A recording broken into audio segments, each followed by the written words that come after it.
This was another viewer's broken gaming PC. And when I say broken, I mean proper broken. This thing wouldn't stay on for longer than a few milliseconds. And no, I am not exaggerating. The process that we went through to get this thing working again, and it is now working again, was long and arduous, and I'm excited to bring you along for the ride. This is episode 20, the first season finale of Fix or Flop, and I am super thankful for your support in this playlist. I'm also grateful to our sponsors who've allowed us to continue doing this free of charge to folks in and around the Orlando, Florida area. Are you ready? You might want to buckle up for this one. Stay with me. If you're struggling with running multiple RGB software suites at the same time, we all know how annoying that can be. Check out Signal RGB and control and sync your favorite RGB devices with one free application. It supports many popular devices from leading brands like Razer, Corsair, Logitech, and more. And it's packed full of lighting effects and presets. There's a huge library of custom ones to choose from. One of my favorite attributes is Signal RGB's on-screen action detection, which can replicate effects across multiple RGB devices. Minecraft, GTA 5, COD Warzone, and many other games are already supported, and much like the remainder of the app, the support list is growing every single day. And perhaps best of all, it's super easy to set up. Get started with Signal RGB for free today by clicking the link below, and consider going pro to help continue product development. Now, for those who are new to the Fix or Flop playlist, the premise here is simple. We offer to fix viewer systems in and around the Orlando, Florida area for free. We do not charge a dime for the service so long as the owner in question is okay with us taking on their system for a few days and filming the troubleshooting process. We can monetize these videos on our end, and we don't feel like offloading any of that cost to the viewer, who again is already gracious enough to loan us his or her system. Maybe I should try to fix this. There we go. I'm gonna read you a bit of the original email for some context. He says, I'm new to building PCs, and on this one I just switched out the motherboard, but it turns on and off so quick, and I don't have anyone to test the power supply with. So I'm asking you to help, plus I think it'd be cool for you to have a viewer fix a crazy looking case. Well, the case itself doesn't need to be fixed, but it definitely is a statement. It's making a statement right now, and it's definitely proving that my room is way too small because I can barely fit this in the shot, so thank you for that. Also, in the picture I sent the PC, it does not have the GPU in it because I was trying to fix it myself. He's got it in here now. This card is a GTX 1060 6-case, an Asus Strix, ROG Strix card. It's a really nice one of the more expensive 1060s when they were brand new. So we're gonna try to fix this. I guess it turns on and off super fast. That is the symptom. And we're gonna try to replicate it here. It's important that we turn on the system before touching anything and verify that what the owner says is happening is what's actually happening here in the office. Because if it's not, it's possible that something else might have happened in transport, or maybe the owner's outright lying, and that could also bring about a bunch of issues later on. I don't expect that's the case here because we're doing this for essentially a free service, but anyway, we need to check it. So let's see what we've got here. The power supply is like, oh, it's way under here. These awkward cases. Okay. There we go. Power. Oh my gosh, where's the power button on this thing? It's gotta be somewhere near the front. Okay, it's up top here. All right. Huh. Let's try it. Oh, okay. I didn't have to push it that time. It's turning on and off. Wow, this is a new one. We haven't had this kind of symptom before. It keeps trying to turn on and it turns off almost as quickly. This looks like a short. I don't know what else could be causing this. It just keeps going. It's not stopping.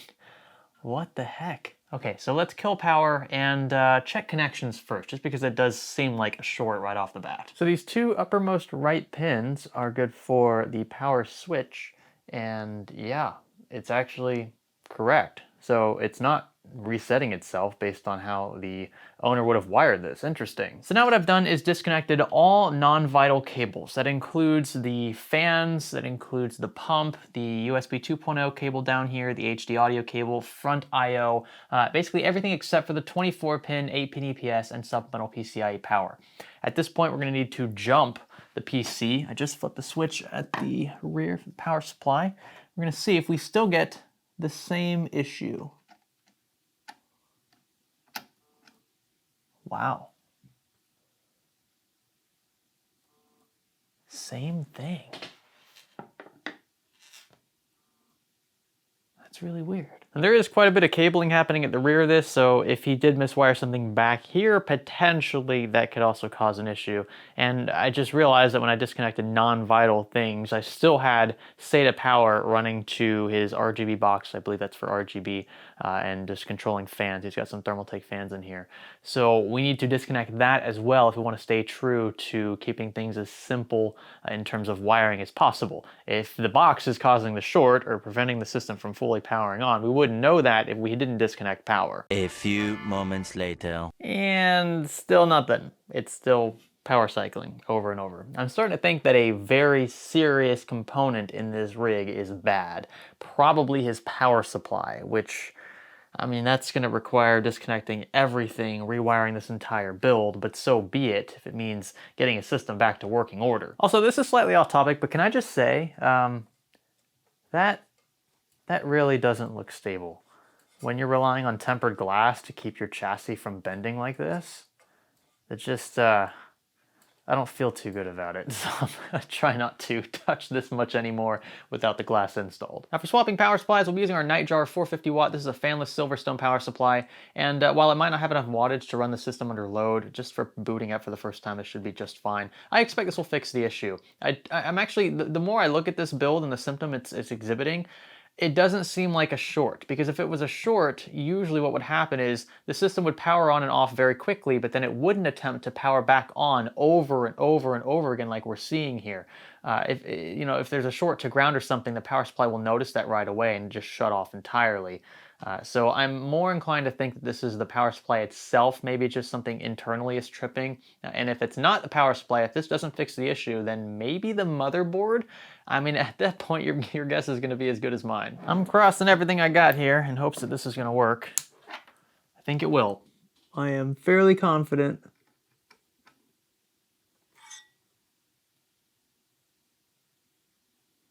Wow. Well, there you go.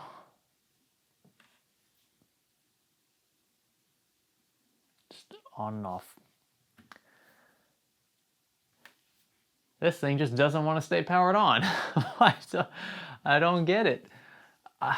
Maybe, are we getting a short somewhere on the case? Is he like, maybe he's missing standoffs or something? No, everything looks okay. I'm looking at the cutout behind the motherboard tray. Oh my gosh, I'm very confused by this. We're gonna have to start pulling major hardware components one at a time because I don't know where else to go with this. We could check RAM seating and clearing the CMOS. I should have done that earlier. I always say to, but we'll check those two things right now. So I've got the JBAT1 header right here. And with the power completely shut off on this system, we're gonna hold our screwdriver across these two pins for about 15 to 20 seconds. And after also confirming that RAM is seated correctly, we still get the same power cycling over and over. It just doesn't stop. So we're going to be pulling apart the system piece by piece. Starting first with the graphics card is one of the easiest things to remove. We'll try taking the card out first and seeing if that fixes the issue. And if it doesn't, then I guess we could also try just slotting in a GT710. Although if it's not going to work without a card installed and it doesn't work with the card installed, I doubt that it's card related. We'll just rule out that possibility, very slight one, just to be safe. And still nothing. Same flickering on and off over and over again, even with this 1060 removed and even with a GT710 installed. You know, if we recall from his email, he said he swapped out his motherboard. I think he said that. Maybe it's the motherboard. I don't know if this is a new board or if it's a used one from another system or what, but at this point, I'm starting to think it's the board. And again, I doubt the CPU would be causing an issue like this, and I doubt DRAM would be causing an issue like this. I suppose we could isolate DRAM fairly quickly. I'll take care of that off camera. And assuming that doesn't fix the issue, we're gonna have to swap this board out. The problem is this is an older Intel board, it looks like. Oh, it might be a newer one, I can't really tell. So I don't know if I have a replacement, at least in stock anyway. I might have to order one. So it is definitely not memory. I have tried just one stick that I know works in every single slot to avoid the possibility of having one of these channels be dead, and that be the reason why this boot cycles. But that's usually not the symptom of a dead channel anyway. Usually DDR4 issues don't result in yeah, what you're seeing here. So I did it just to be on the safe side before we swap out the motherboard, because that's going to be one of the more labor-intensive tasks in this troubleshooting process. So this board is an MPG Z390 Gaming Pro Carbon from MSI, definitely an Intel platform. And would you look at this, I actually have an extra Z390 motherboard, one of the only ones I have left. This is an N7 Z390 ATX from NZXT that we know works. I've tested this, actually built with it a few times, and it's just been sitting in the closet since then. So this will make for a great swap. The only bad thing being we have to disconnect literally everything from this board to get it out, of course, and that takes a bit of time. It makes things a bit messy. We're gonna have to re-cable manage pretty much this entire build. I'm curious what CPU's got in here. Obviously it's an Intel chip. Looks like it's a Core i7 8700K, nice. I've actually used several of these in the past. They are excellent CPUs. You know, I honestly wasn't intentionally trying to save the best for last, because this is, what, episode 20 of Fix or Flop? We're gonna be ending the season with this episode, and yeah, this one is really taking a toll. We're completely disassembling this build to fix it. We'll take this, thank you very much. We'll also need this M.2. Shouldn't be a problem transferring this drive to the new motherboard because they are of the same chipset again. Now this is literally like a multiple organ transplant here. CPU and motherboard coming in and out. Of course the CPU is staying the same, but we are having to remove it and reinstall it in the new board. And we'll also get the Samsung NVMe installed. Mounting gear is installed. RAM is installed. And this motherboard is almost ready to go. Everything's a bit tight here. We're gonna have to reroute a lot of these cables. We're gonna give her some fresh thermal compound, right? And I think we are ready to give this another shot. And I'm hoping this is the only other shot we have to take, because I'm hoping that the motherboard swap fixed this issue. If not, it's probably the CPU, because that's literally the only other thing we haven't tried yet. So let's see, we need to jump it. I haven't reconnected all of the small connectors yet. I wanted to keep it simple just in case the motherboard swap didn't fix anything. And we'll jump the power pins. There we go. That'll do it. Motherboard. It was the motherboard. Never seen that happen before with any motherboard. I wish I had more of an explanation for you. We'll take a closer look at it in a second to see if there's anything obvious, maybe physical defects. But I've never seen the kind of symptom we just saw, where the motherboard is the thing that is causing a system to restart over and over and over again. That is so strange. So we got a post now, and I think it's trying to load into the operating system, the boot volume in the NVMe drive. That's good stuff. This system is ready to go apart from the cable management and connecting smaller components. We need to take care of that. We also need to clean it up a bit, so I'm gonna take it outside and dust it. I've been looking at this motherboard for several minutes now. I don't see any obvious physical blemishes, things that would be obvious warning signs for what we were seeing with the resets. I suppose we should also check the socket. We could also take this heatsink off and check VRMs underneath. I think that if we had an issue with VRMs, we wouldn't get power at all. So yeah, the fact that we're just getting a hard reset over and over and over, I'm not really sure. I'm gonna check the socket because that's already exposed. So let's get on under here. Looks good, everything. Yeah, this all, oh, hold on a second. This here is definitely a bent pin. That does not look right. I can't tell if it's missing or if it looks like it's just been pressed down a little too far. We might be able to save that. I'm gonna get a safety pin and see if I can pull it back up. I'm not sure if that alone would cause the system to continuously reset, but it's worth a shot because that definitely shouldn't be like that. And again, I don't see any other issue with this board, at least physically. You almost need surgeon hands for this. I'm trying very carefully to not touch any of the other pins. It's kind of impossible. I'm not sure if this pin is gonna detach once I bend it back. It looks like it might already have. It was bent the other direction, so all these pins are bending this way. And the one that was bent wasn't just pushed down, it was actually bent backwards. So I'm not sure when I bend this all the way back if it's gonna snap or not. I think it might already have, because I can't even see it anymore. I think maybe it's pressed. Oh, okay, I see it. It's still there. Ugh, just barely. This is this is a very touchy procedure. Yep, it's broken. 100%, I see it. It's just sitting in there now. And whatever that pin was, oh man, that sucks. There's really nothing you can do. When it's bent that hard in one direction, I mean, you've already kind of compromised the material, because when you try to bend it back, it's just going to get thinner and it's going to want to snap just like it just did. There's nothing I can do at this point. If it's broken, yeah, it's just, this socket is way too fine for me to take any of my tools to this to try to fix it. At this point, I would just go ahead and try to RMA if I could, and if I couldn't, yeah, you know, I don't know of any local repair shop that's gonna want to tackle something like this. The pin is outright missing, and this isn't as simple to fix as PGA, where the CPU has the pins. It's all very finely meshed in here. I'm trying to see if I can dig that broken pin out, but I can't. Yep, that really sucks. There's really nothing I could do there. I'm willing to bet, though, that that is the reason why his system was resetting over and over again. That is so strange. Maybe that one particular pin was responsible for it. Of all the pins here that would have caused different issues, that one pin was the one that was causing the hard reset. So yeah, I guess we have to conclude this motherboard is dead because of that missing pin now. And well, I guess it's a good thing we already swapped out motherboards, right? So at this point, I guess it's just cable management and then a dusting. After that, this system will be good to go with the new motherboard. I'm gonna be rerouting a bunch of stuff at the front here just to make his cable management look a lot cleaner. The back I won't touch too much because there are so many cables behind the motherboard tray.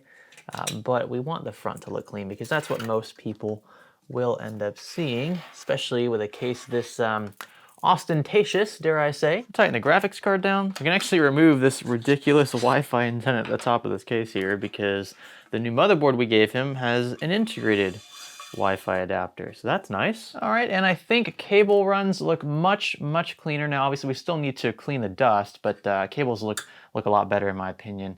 And we cleaned up a lot of stuff. Like he had some cables running down here at his Wi-Fi cable, as well as his power cable running along the top of this back foot here. And I just thought it looked strange. So we're gonna have the power cable route behind the motherboard tray from here on out, just to keep as many cables out of sight as possible for that cleaner look. So let's take this thing outside. We're gonna dust it, and then I'm also gonna clean the tempered glass left and right panels, and then the system should be good to go.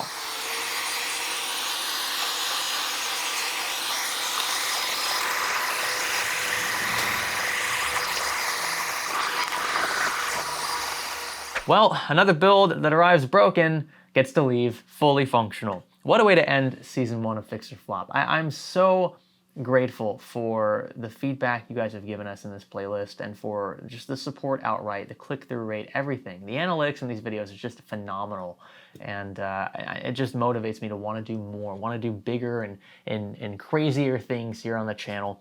So thank you so much for that support. The fact that we can do this for free because of your viewership and the monetization that we can throw into these videos with external ads from sponsors and from YouTube directly via AdSense. It's just the icing on the cake. I can bring this back to the viewer and say, you owe me nothing. Thank my viewers for watching the videos that I make. That's literally why I can do this for free. So that is just awesome. So thank you all so much for that. I am still a bit curious about the board that we swapped out.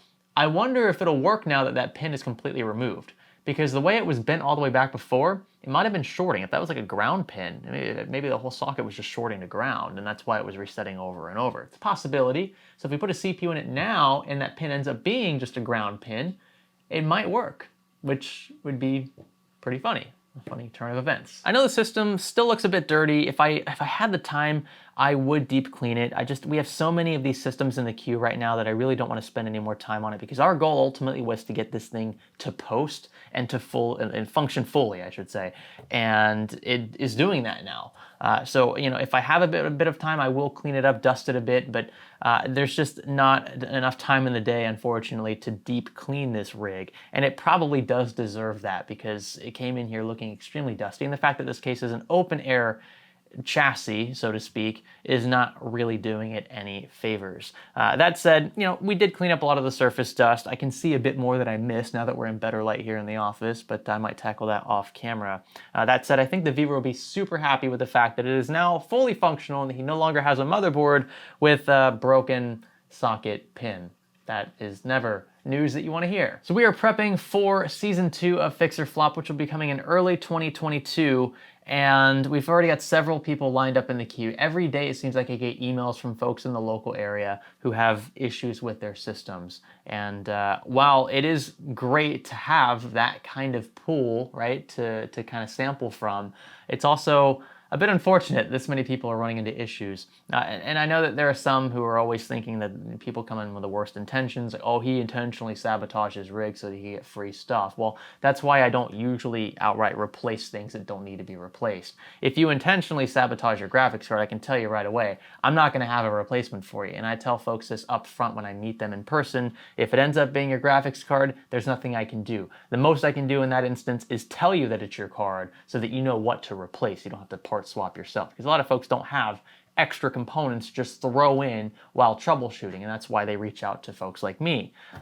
Fortunately, we can do this again for free thanks to your viewership, and so it's a bit less of a hassle, and it doesn't really hurt anyone monetarily, apart from maybe the gas needed to drive out.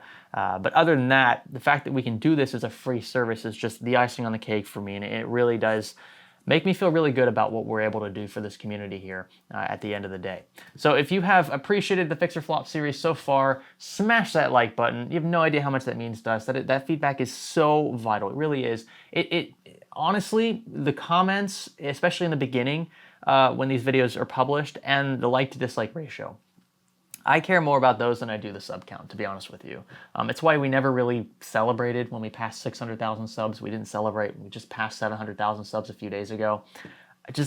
It doesn't really mean as much to me. And look, I appreciate the subscriptions and I do encourage them, but at the end of the day, I know how easy it is to manipulate that number. I mean, there's so many channels out there who have botted subs. And you can tell, and either their channels were doing really well at one point and now they've completely died, and so they have like 1 million subs, but they pull 1,000 views a video, or they never were able to pull high viewership to begin with because all of their subscribers, or most of them, I should say, were bots or just botted, right? They were purchased. We've never done anything like that, and I've taken pride in that, because then I can look back at that number and say, yeah, I actually earned those. I actually was able to earn that number on my own and through my own merit. So that's why I've, recently I haven't really cared too much about it, because I know that that's what goes on. I'm not saying that other channels in this space do that. They might, I don't know, but I've just never really cared. At the end of the day, I care more about viewership and the number of views a video gets, and again, that feedback, the like to dislike ratio in the comments. So if you have enjoyed this playlist so far, leave that feedback. And if you haven't as well, I don't want to discourage folks from leaving negative comments. I mean, as long as it's constructive, you're not just being a dick, leave negative feedback if that's what you feel like you need to do. All of that is appreciated at the end of the day. So with that, thank you guys for watching this far into the video. And again, stay tuned for season 2 coming in early 2022. We have several builds already in the queue. That's all for this one. My name is Greg. Thanks for fixing another system with me.